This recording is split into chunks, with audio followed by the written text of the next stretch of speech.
Fifth Hour Radio Show. Dan, let's start off by letting our listeners know a little bit about your beginnings in music. At what point in your life did music in any form or fashion start interesting you? Well, I guess the earliest recollections were probably when I was 7 years old. I'd be swinging and just noticed that sonically, I mean, I didn't know that term back then, but I was able to sing and mimic whatever I was listening to. And I guess that's when it kind of, I understood that it was more of a heartfelt thing for me, and that it was something that I had the ability to do, and didn't take it too seriously at that point, Mm-hmm. But I'd say about 7 years old. What was some of the music you were listening to at that point in your life? Well, at the time, and I mean, it's because I was just a boy, it was probably the Jackson 5, and then a lot of the music from, Crosby, Stills, Nash and Young, and a lot of the other, what the heck was that? It just slipped my mind here.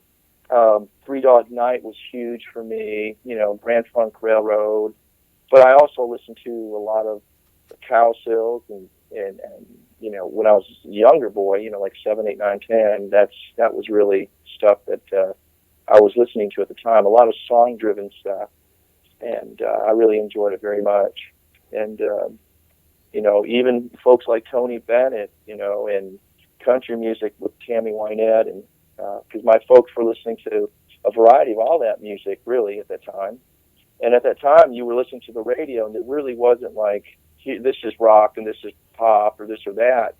You'd listen to the radio, and you'd be listening to, Grand Funk Railroad, followed by, possibly Dolly Parton, or the Beatles for that matter, George Harrison and whatever, and Aretha Franklin or Gladys Knight and the Pips, all of which were playing on the radio. There was really, this was prior to FM radio when we started defining certain genres of music and this and that. It was just music, and but that's what was going on at that time anyway. Now, was vocal something that came natural to you? Did you ever have to have vocal lessons, or was it just raw talent that you perfected? Yeah, it was just something, like I said, I just noticed that I was able to do, and I was able to mimic too. I mean, later on in life, when I started doing television commercials, it really became a blessing because, I was able to mimic different voices, whether it be Dr. John or Eaton Glass type commercials for all the Coors commercials and stuff like that, and then or Paul McCartney or if I had to sound like Michael Bublé in current times, but whatever. Harry Connick Jr. I did a lot of that stuff too, but yeah, I really enjoyed it. Just listening to all forms of music, but was able to have a lot of seeds planted that helped me later on in life, whether I was producing or writing or involved with different projects that would really trigger those seeds and allow me to utilize those seeds. Now, how long did it take you to psych yourself up to first performing on stage in front of a crowd? Do you remember how that first performance went? No, I think it was pretty nerve-wracking. I guess I was probably about 14 or 15. I played there was the Warner Theater in Connecticut, and for a talent show, and I sang "Can't Get Enough of Your Love" by Bad Company, and won the talent show. So that was probably a pretty nerve-wracking thing, but I guess that's probably why I've always closed my eyes when I sing, or just I have to find myself digging deeper to perform, because the moment I look at somebody, for me, it's that's all it takes is to forget one word, and next thing you know, a whole phrase goes by, and the next thing you know, you're stumbling. So I tend to just tune out everybody. But to answer your question, it was pretty stressful. I mean, I still get that way. We did a show here. Well, I guess the last big one was with Mark Slaughter, Kip Winger. We had with Dolly Parton. There's a whole bunch of us, and we did a show here at in Nashville at the Wild Horse. And I guess I had to say, Lord, help me to get through this. Because you look out and you've got, thousands of people, and all it takes is one second of not being focused to forget a whole word or a line, and that's that. I mean, a lot of times, through life, though, I mean, as you do these things more and more and more, and you get so accustomed to it, it becomes second nature that you don't even think about it. It's when you think about it is when you make mistakes, and that's what always messed me up. So, but yeah, it's definitely can be stressful and strainful. As a performer, did you have that big break moment? The moment that you would consider jump started your career. Gosh, I'm not really quite sure if there was any one specific moment that I can really remember. I think, like most guys that I know, it was a gradual thing. I was playing in the clubs for years without having anybody but bartenders and personal friends in a small market. Your hometown, maybe 2-3 towns around your hometown, and the next thing you know, a real life experience for me was that way. We were playing in the Connecticut club scene for such a long time, for years, and had some friends of mine that were playing in a band called Jasper Rat, and then they were and Jimmy went off to sing with House of Lords, and Greg Jufrey and all those guys, and I went off to sing with other bandmates too. But I think for me a moment was when we were playing around and started warming those guys up, and then we played the Agora Ballroom in Connecticut, and went downstairs in our dressing room. We were on our own. We were headlining that night. I mean, not headlining. I mean, you're playing clubs like you normally do. You might get a couple hundred people. But when we came up from the dressing room and I looked out, I had to ask myself, are these guys to see us? Who else is playing tonight? Because you ended up having 2,200 people. Mm-hmm. So it was just one of those moments where you finally said, well, that's good. Let's see if we can do it again. And then you go to maybe Code's place and you still get 1,000 people. And I guess that's the point where you kind of say, well, we finally have an opportunity here to play for some folks who like what we do anyway. The market has allowed that to take place. So now you've worked with many huge companies doing advertising jingles. Now, was your job writing the jingles, singing the jingles, or was it both? It was both. I did both. I've done all aspects of it, but mostly at least the ones that were all national, were ones that I sang and or produced the background vocals for. But sang, in other words, it's a little different. You actually sang the vocals, then you actually had to create and write and execute and produce the background vocals too. So I was really blessed that way, and that's why playing clubs was great, or hanging out and doing Beatles songs and whatever songs we were doing. Harmonies were very important to me. So right off the bat, I was able to, as they call them, head charts, just pick out parts right away for everybody and know it. But, the national jingles that I had done, my first big one was probably Transformers Robots in Disguise. That was the first one that really took off. And then after that, Aliens 3, from the motion picture, I did all the Space Marine commercials. Wait a minute. You did the Transformers one? That is Transformers? Yeah, Robots in Disguise, yeah. You wrote that? Yeah. No, I sang it. Yeah. That's you singing that, though? Yeah. The Autobots in a battle to destroy. That's you. That is awesome. Oh, well, appreciate it. Yeah, I did. Man, I used to sing that all the time. When did you do that one? They first started coming out in '92. That's when all those started coming, and then because then I had a sequence of events after that really took off. Tetley Tea and Coors Lite out of Chicago, and I did all the Revlon outrageous hair spots. I did Transformers, and let's see here. Tetley Tea, the round tea bag. I did Lightning Key Cars, Zigzag Zoom, Water Slides, all that kind of stuff. We're all national commercials. So, but Transformers probably was my biggest one. That really. That's really cool, man. Yeah. That's so iconic. I mean, you think about. I mean, just a little snippet of song like that, though, but it sticks with you for the rest of your life. Well, yeah, that's what I loved commercials, to me, because I loved songs so much. I mean, we went from listening to like one, from, Three Dog Night to, to Beatles songs, to all these great Earth, Wind and Fire, or whatever songs, black music, white music, all these just great songs to, which helped me to really enjoy commercials, because to me that's what commercials were, where they were just hit songs in a matter of 15, 30 or 1 minute spots, and it helped me to be able to write, because you had to get to the chorus in 20 seconds, 30 seconds. You had to, you didn't have much time. That's why hit songs were hit songs. And, big difference in today. Today we really don't have hit songs. I don't think we have songs, really. I mean, they're just ditties that are really repetitive ditties. They're not really songs, just like singers. We don't really have singers. We have people who kind of just carry somewhat of a melody, but it's not even really a melody, Speaking of which, how do you feel about all that auto-tune stuff? I don't. That's what I'm saying. They're not real singers to me. I mean, why would anybody want to do that? And that's like saying, why would I want? If you rip somebody's soul out and their spirit out, they're nothing but flesh. I mean, so to me, that's all this is. They're just, if you listen to like Rod Stewart and those guys, I mean, they're still, they weren't always perfection. I mean, listen to the Rolling Stone records. I mean, none of that was perfect. But when you auto-tune this stuff to the point where it's so detailed and so precise that it extracts any form of humanity or soul out of it, it becomes a loop. And I think that's where we're at right now.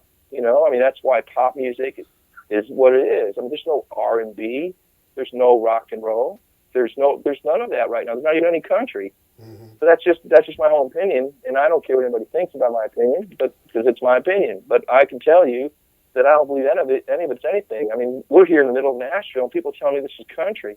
Well, that ain't country. How can you say that it's country?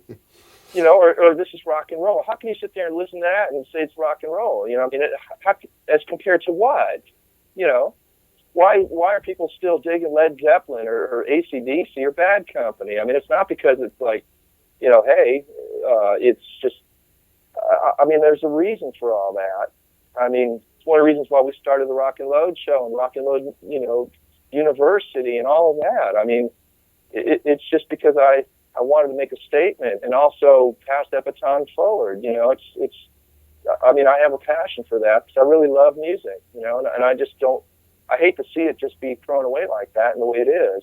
But the market dictates what it does anyway, because young people are finding that music and they love it without anybody shoving it down their throat. Why are these young boys or young girls listening to Leonard Skinner or AC/DC or Led Zeppelin or whoever they're listening to? How do they know Foreigner? I mean, how do they know this?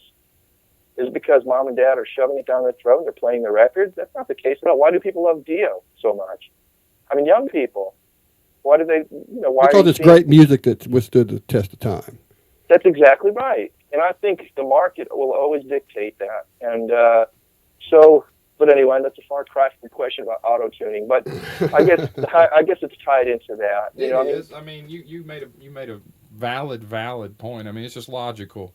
You look at the way music was and the way music is. Technology has reared its ugly head, and that's right. Here we are. It can be good. I'm not saying not to. It's like I've heard certain producers tell me that, and no names mentioned because we're friends still, but I mean, oh yeah, I think Pro Tools is the greatest thing that ever was, and it sounds, so good, and this and that. And I'm saying to myself, and I'm not, whatever. But the thing is, look at Beatles. They had a 4-track machine.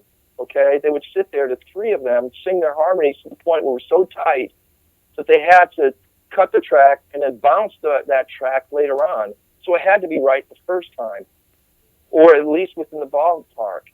Because once you doubled it, it always had a nice texture to it. It had a nice warmth to it.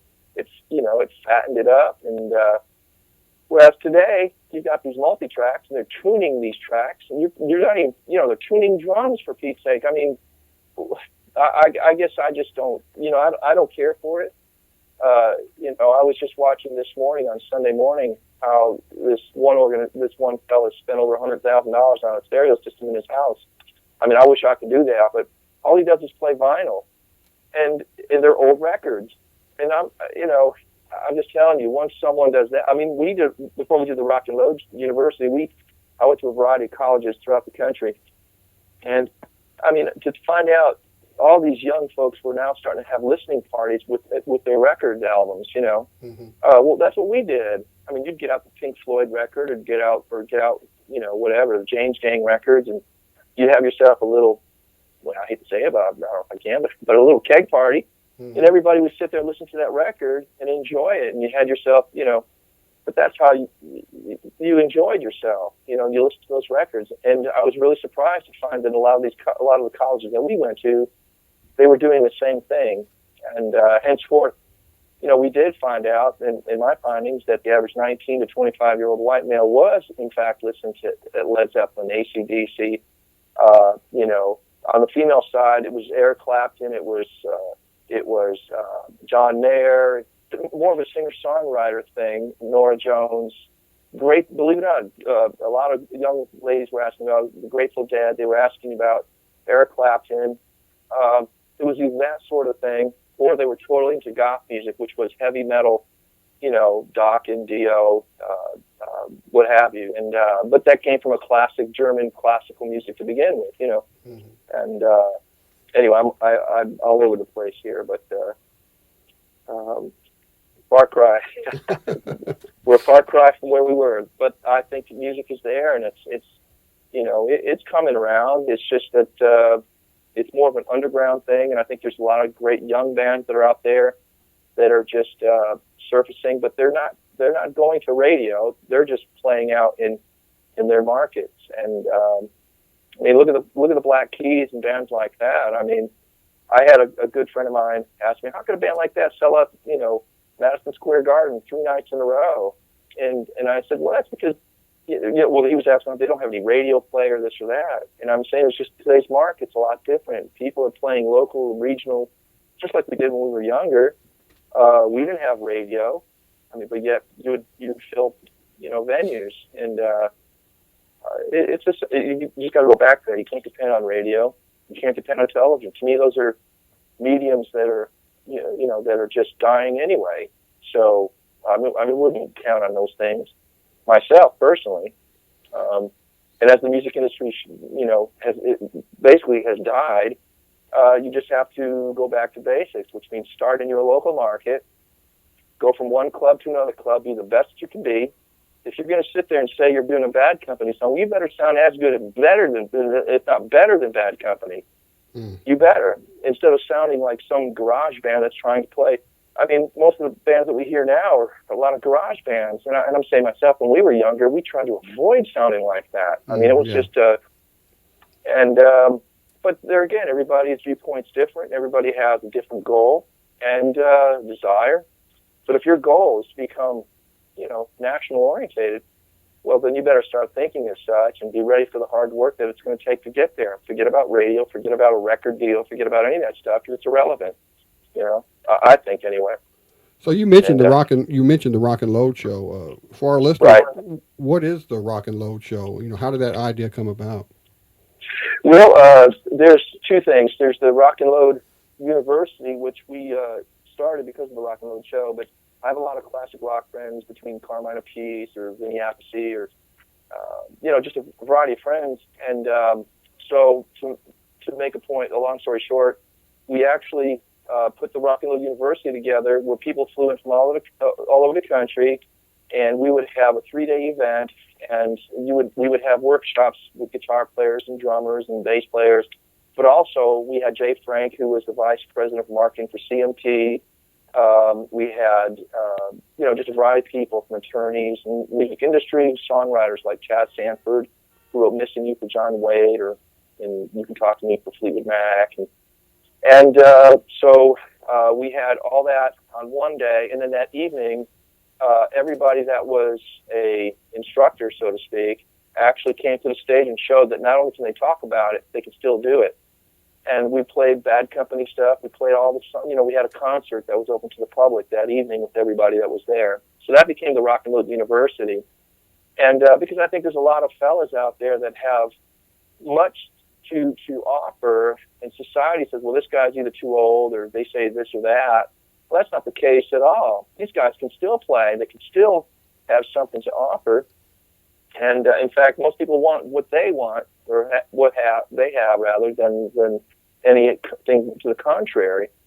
So that's how that started. And you can always go to the Rock and Load Show, my Facebook page for the Rock and Load Show, and you can always just kind of check that out a little bit, or the Rock and Load U, and check that out. There's some clips there from everybody. We had Kent Wells, who produces Dolly Parton. We had Kenny Olson from Kid Rock. So what I do is get a lot of great players that play in major bands, and we backline that, and then we come out and we do a lot of our favorite songs, the classic rock songs. So now the Rock and Load Show is a little different. It's where we're seeking the next hottest rock and roll band, because right now there really isn't a platform for new bands or even older acts. And so what we did, like in a Don Kirshner, Fillmore East, West kind of a format, we went out and we backlined with a lot of hit songwriters and major rock guys, and we play like a 45-minute set. And then what we do is go into a market and we find for instance, I'll give you an example. We'll go into Cincinnati or wherever it is and find, the hottest club in that market and find out who is the highest drawing bands in that market. And then kind of just go ahead and audition those acts. And then we'll put them under the umbrella of the Rock and Load Show. So we'll take the acts that we're trying to support here out of this market that we're producing or involved with, take our classic rock friends, and we go to that market, and we have a 3-hour show with everybody, like one big gangbang of just great rock and roll music, including the band that's in that market. And then we do that in multiple markets, and we're filming everything. I guess they call it reality TV, but to me it's not that way. And then what we're going to do is have a lot of our classic rock friends judge these acts, and later on, and all of that, and then actually sign to our record labels and be part of the Rock and Load team. So anyway, that's the goal. But because right now there's really no place for bands to go out and develop. There's not a national or even regional platform for bands to get on.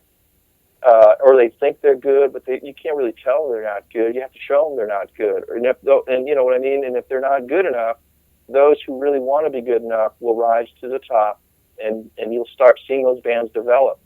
But once they get to that point, then you can throw them on a show that is surrounded with really great players and people that have a history, and it makes them that much better, and they start developing. And you can see them develop. You can actually sit back and watch these bands develop. It's really incredible. Because we all developed. We all weren't that good at one time. Still probably not, but you grow. So that's what the Rock and Load Show is all about. I just have a heart for passing that baton forward, but I also want to create a platform for these young bands, as well as veteran acts. Look how many bands are out there that aren't getting the exposure that, you can look at Vanilla Fudge, you can look at a lot of different bands that are out there, still viable, still ready to play, but you have to create that environment. Right now, there is no touring mechanism, a development mechanism for them. So the Rock and Load Show is that way. Especially if you're in a label, mid to a small to mid label, even a large label, there's no place for them to filter their acts and allow them to get their experiences. So what they can do with the Rock and Load Show is partner with us on that particular act, and then we'll throw them in a region or in a market into the shows that we're involved with and allow them to get that exposure. And it'll help everybody, Now, are the performers in the show constantly changing? I mean, do you have acts come in to perform for a while and then move on to different things? Is it set up that way? Everyone's different. Yeah, oh yeah. Yeah, every single show is almost different. I'll have my own backline group. We'll have fellas for a few shows, and then whoever's going to be available. I have like a list of individuals that I like to, kind of like a session. You have 3, 4, 5 bass players, 3, 4, 5 drummers, 3, 4, 5 guitar players. After you've sifted everybody that you've wanted, then you narrow it down to whoever's going to be available. So now you might have mentioned this already, but is this show stationary? Is it always located at one venue, or are you a traveling gig? Or Oh no, it's both. Well, there's two. There's the stationary show that, although we've done it here. The last one was in December, but no, it's a moving show too, because what I want to do is, like I say, go to a variety of markets and partner with individuals. I mean, it might even be something that you might want to get involved with, but find clubs in those markets that we can come to. Like, for instance, we have Pioneer Coach here is a friend of mine. They've contributed in a bus for us to be able to rap, and they do Dave Matthews, they do Jay-Z. I mean, they're large. They have over 100 buses out. Pioneer Coach here in the Nashville area. They're sponsoring us with a bus. So for me, that provides sponsorship dollars and revenue income for us to be able to offer an opportunity for even local businesses to be able to contribute or partner with us, with advertisements. And once they do that, they can actually expand their market for their footprint, because they're no longer a local or regional entity. Because now, between social media and television and radio, they're instantly part of something much greater than that. But to answer your question, no, I'm currently looking to get involved with various, markets where we can bring the show there, and start finding acts in that market, and then tie it all together, for the Rock and Load show. So what's coming up for you in the show in the near future, as far as performances or anything of that nature that might, maybe I haven't brought up? Right now, we're just focused on the next Rock and Load show for February here in Nashville. So, and that's, because I'm involved with some other things that I have to, attend to. It takes a lot of effort to really pull the trigger on national shows. I mean, the last Rock and Load U was Florida, and it just takes a lot of effort to be able to pull teams together in the marketing side and the advertising side and all the acts and all the people. And so, but that's right now the next show that I'll actually be involved with will be here, the stationary one, and it'll be in February. So you already mentioned this, but I'm going to give you a chance to mention it one more time before we get off here. Where can our listeners go as far as websites, social media, and stuff like that? If you can, even if you forget who I am, you can always go to on Facebook, / rock, ROCKANDLOADU, and you can go to rock, ROCKANDLOAD show, SHOW, and you'll find me from there. Because there's Dan Shafer Music on Facebook too, or just Dan Shafer. You'll. So you do have it's rockandloadshow.com? Yeah, Rock and Load Show on Facebook, but there's a rockandloadshow.com as well. So where would those listeners? Where would you prefer them to go as far as? Probably the Facebook is a lot, because that's all interwoven, and we're trying to build up the Facebook fans that way. Because as we try to, because what I do on there, you can query up Florida or various markets, and wherever we see the largest markets is where we try to reach out and try to put a route together for shows. And so Facebook right now seems to be the best, at least for me anyway, my opinion. Well, Dan, I want to thank you for taking time out of your evening to join us on the show. No problem, buddy. I appreciate it so much.